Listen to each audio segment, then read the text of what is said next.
আসলে আমি আমার একটা গোপন সমস্যা নিয়ে আপনার কাছে এসেছি।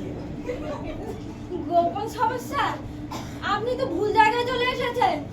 আমি অসব কাজ করি না। পাশে গাইনোকোলজিস্ট আছে, ওনাকে দেখান, উনি আপনার এই সমস্যার সমাধান করতে পারবে।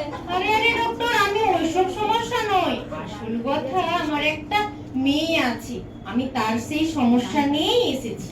আচ্ছা, তা মেয়ের বয়স কত? আমার পুচকে একটা মেয়ে, ওই 16-17 বছর বয়স।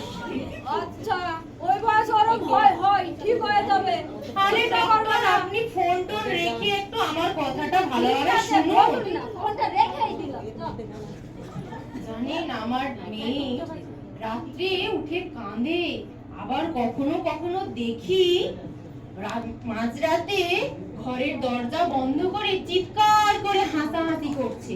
কখনো কখনো দেখি বালতি মগ ভর্তি জল, আবার দেখি আলমারি ভর্তি তার ছেলে জামা কাপড়, দাড়ি গোঁফ এইসব রাখা, টুপি, আরো কত কি।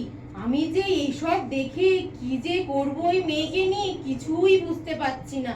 কি করা যায় বলুন তো ডক্টর বাবু? ঠিক আছে, আপনার মেয়েকে ডাকুন। মা গুগলি, আই তো মা একটু। আমার মেয়ে এসেছে। আরে ডক্টর বাবু, আমি তো কিছুই বুঝতে পারছি না। আরে ম্যাডাম, আপনার মেয়ে তো অনেক বড় টিকটকার। সেটা আবার কি জিনিস?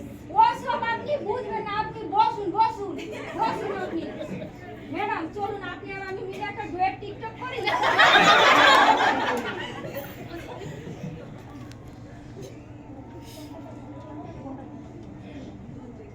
মা একটু ফোনটা ধরো তো, ভিডিও করবো আমরা। এরকম না এরকম না, এরকম করে ধরো।